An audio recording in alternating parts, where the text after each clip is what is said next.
L'état actuel des choses dans le peuple de Dieu présente de grandes analogies avec la situation d'Israël telle qu'elle se présente au début du livre de Samuel. Il y a trois choses en particulier qui semblent ressortir comme des caractéristiques de cette époque-là. D'abord, le formalisme dans les choses de Dieu, un cérémoniel qui n'est que l'activité de la chair.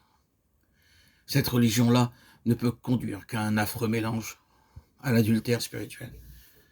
Elle ne peut avoir comme résultat que faiblesse et stérilité. Puis, c'est l'absence de révélation spirituelle, ni une aptitude générale à percevoir ce qui est vraiment de Dieu. Les visions n'étaient pas fréquentes, ou plus exactement, la vision spirituelle n'était pas une chose courante, autant parmi les sacrificateurs que chez les hommes du peuple. L'esprit de sagesse et de révélation était inexistant. L'intelligence et le discernement étaient des quantités négligeables, ou du moins négligées. Enfin, troisième point, la menace constante que représentaient les Philistins. Ils finirent du reste par avoir le dessus. La gloire fut bannie d'Israël et le témoignage à la souveraineté de Dieu disparut du milieu du peuple.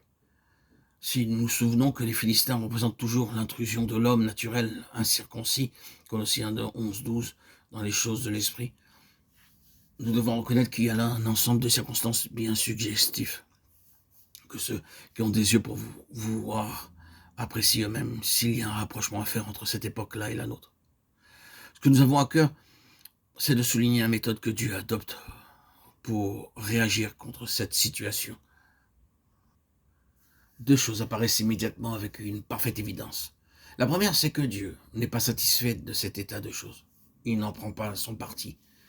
Par des voies mystérieuses, il entreprend de préparer l'instrument qui servira à la restauration de son témoignage. Il est non moins clair ensuite que cet instrument ne pourra surgir qu'à la suite d'un travail intérieur tout particulier et profondément douloureux. C'est Samuel qui représente cet instrument et Anne, le labeur qui le produit.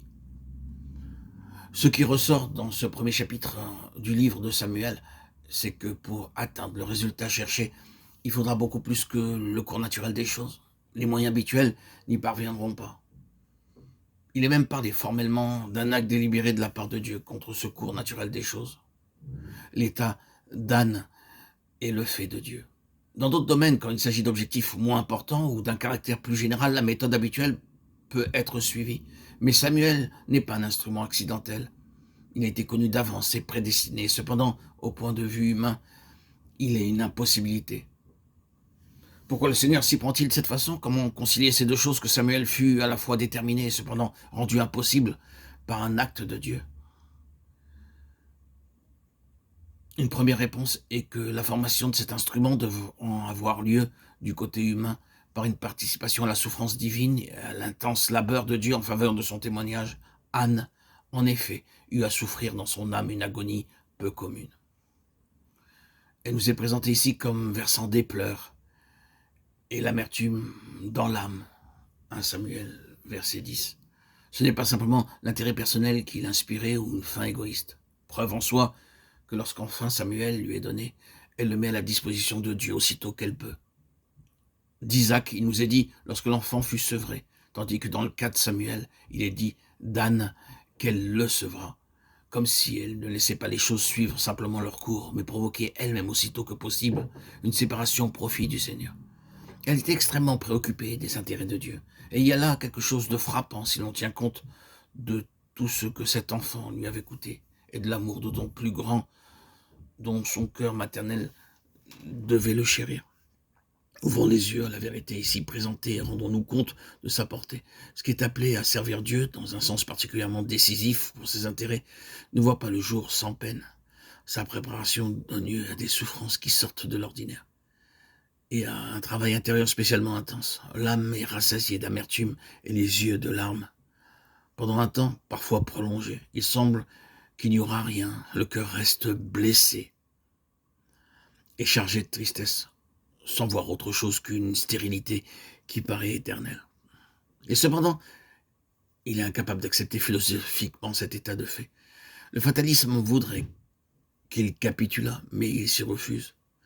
Car pour Dieu, pour lui, Dieu demeure une réalité. Il espère contre toute espérance et dirige un regard plein expectative vers celui qui ressuscite les morts et appelle les choses qui ne sont pas comme si elles étaient.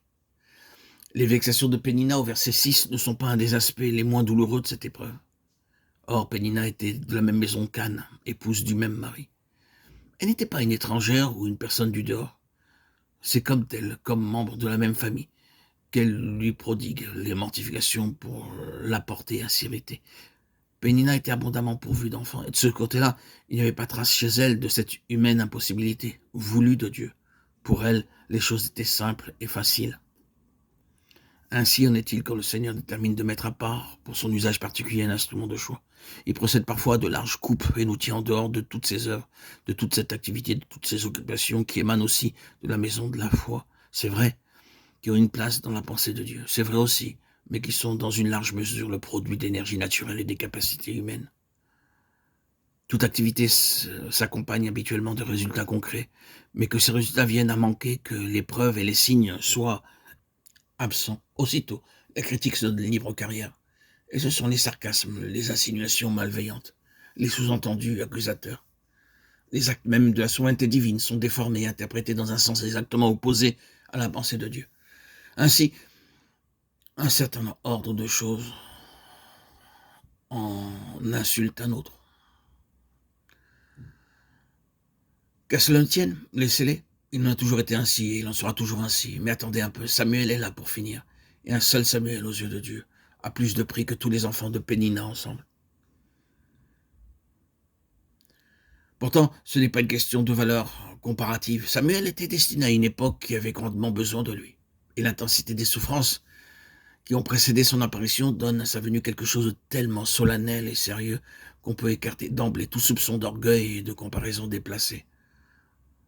Toutes les possibilités de triomphe personnel ou de satisfaction égoïste ont été purifiées au feu de l'épreuve. Et il n'est plus question d'autre chose maintenant que de la gloire de Dieu. Samuel parut, le service auquel Dieu l'affecta fut d'une telle ampleur qu'il fit oublier les longues souffrances passées, et il fut éprouvé une fois de plus que le mystère des voies de Dieu n'est qu'une forme de sa sagesse. Dieu fut justifié, et le canal choisi après tout fut lui aussi pleinement satisfait. Nous pouvons en rester là. Quand Dieu a besoin de quelque chose de spécial pour une heure particulièrement grave, les méthodes doivent sortir de l'ordinaire. À ceux qu'il lui faut, il doit dire « d'autres peuvent faire cela, mais pas toi ». Nous entrons actuellement de plus en plus profondément dans une heure semblable. L'instrument général du témoignage de Dieu se révèle incapable de faire face à la situation. Il faut donc que Dieu suscite quelques facteurs nouveaux et déterminants dont on pourra dire, comme d'Esther, que c'est pour un temps comme celui-ci qu'il est parvenu jusqu'au trône.